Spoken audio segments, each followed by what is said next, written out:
It's Friday, July 11th, 2025. Welcome to episode 162 of the Alameda Postcast, an audio service of the Alameda Post.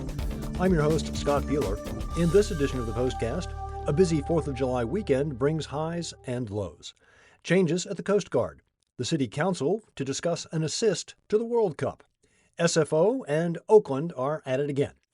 AC Transit gets ready to realign the route system, a new restaurant in a familiar location.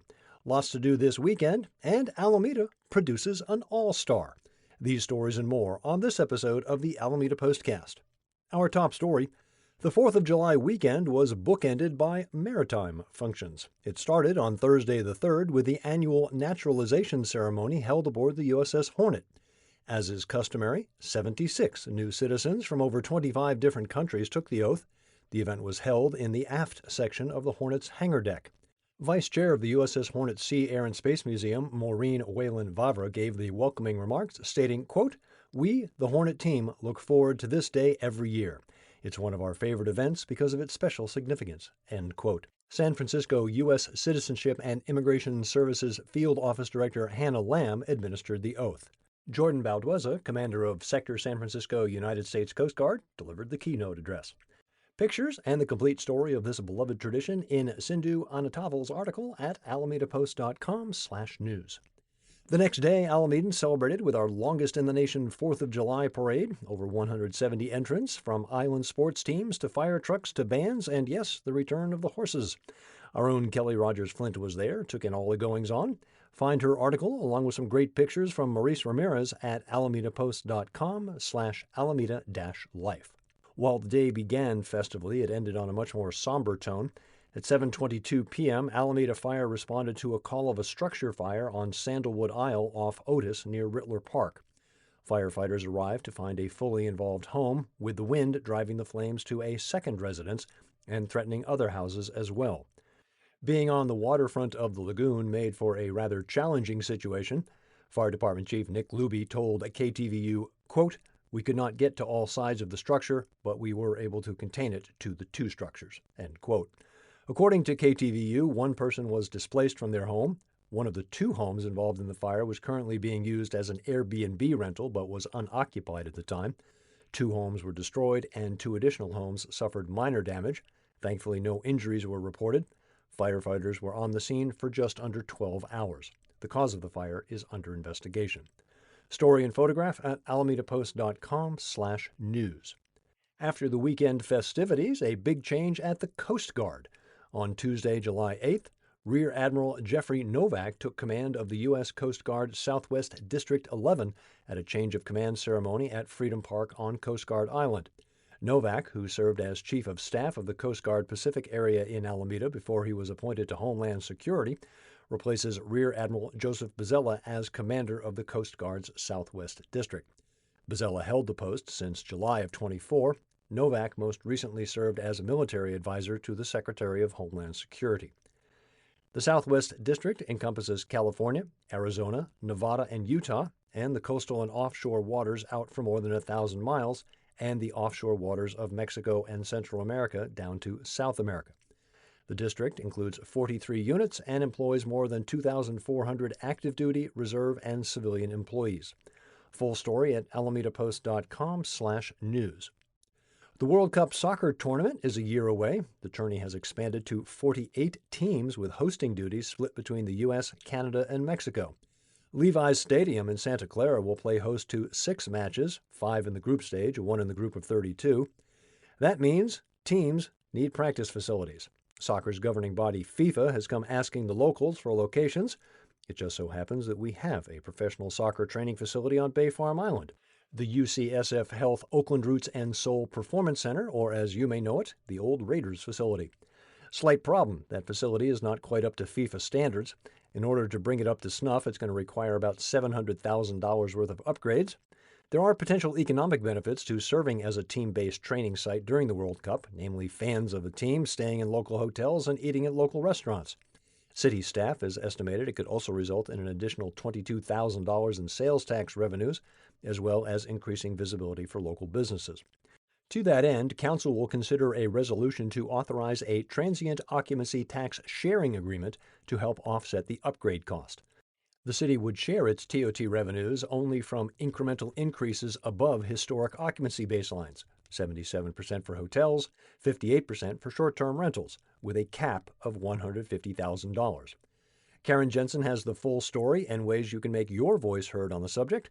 Find her article at alamedapost.com/news. Last week, I mentioned that the Port of Oakland was taking a second shot at renaming Oakland International Airport after encountering blowback from the San Francisco airport over the name San Francisco Bay Oakland International Airport. This time, the proposed new name is Oakland San Francisco Bay Airport. As reported by the East Bay Times, this too managed to raise the ire of SFO.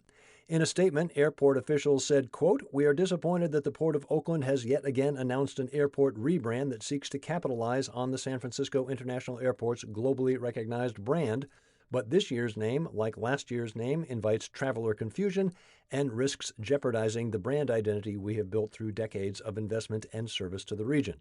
End quote. So, the jousting continues. A brief bit of personal commentary, if I may.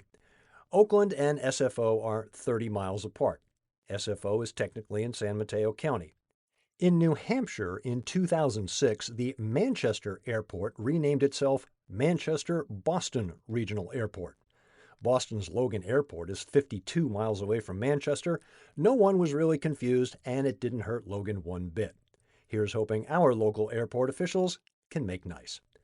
Speaking of transportation, get ready for some changes in the AC Transit system. After 2 years of extensive planning and public outreach, AC Transit is set to unveil its new realigned service network on Sunday, August 10th. Approved by the AC Transit Board of Directors in October of 24, the changes include route and frequency adjustments to most routes system-wide. The changes are too involved to list here on the postcast, but you can check out maps and route grids thanks to Ken Durr's article at alamedapost.com/news. Congratulations to Alameda Backyard Growers, Community Action for a Sustainable Alameda, and Okapi Reusables, the winners of the 2025 Environmental Leadership Awards presented by Stop Waste. The annual awards program recognizes Alameda County entities for their leadership and innovation in advancing environmental sustainability, waste prevention, and contributions to building healthy, climate-resilient communities in Alameda County. Alameda Backyard Growers' signature initiative Project Pick recruits and trains volunteers to glean fruit trees whose owners can't harvest the excess fruit themselves. That is then donated to the food bank. To date, that project has donated over 79,000 pounds of fresh fruit. CASA and Okapi were recognized for their efforts in instituting a reusable cup program at 12 area cafes and restaurants. So far, the program has saved an estimated 5,500 single-use cups each year. I enrolled in that program myself and grown to love it. Full details on this year's winners at alamedapost.com/news. Alamedans are always game to support their local businesses, and there's some great opportunities this weekend. Something new, Dandelion Cafe at 1629 Park Street, the former preacher's daughter's location, a coffee shop with sandwiches and more. They're currently in a soft opening, 11 a.m. till 4 p.m. through Sunday. Mosley's Cafe has expanded their hours, and now Thursdays, Fridays, and Saturdays they'll be open until 8 p.m., serving beer, wine, and more. Great way to put a cap on your work week. 2099 Grand Street near the boat launch. And another island favorite celebrating a decade in business. Friday through Sunday, head to Alameda Brewing at 1715 Park Street for their 10-year festival. Free to attend, lots going on, including new beers, games, and live music. Details at alamedapost.com/alameda-life. While you're there, check out Amanda Laird's All Around Alameda column. Lots of bingo going on this weekend.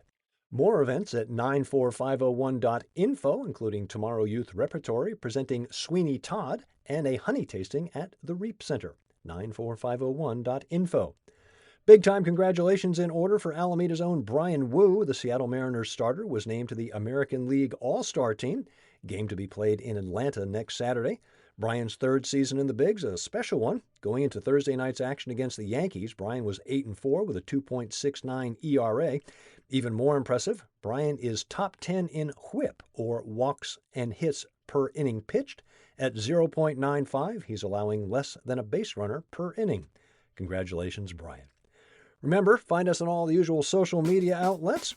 Find the Postcast wherever you get your podcasts, or simply tell your smart device to play the Alameda Postcast podcast. I'm Scott Peeler, back next Friday with episode 163 of the Alameda Postcast.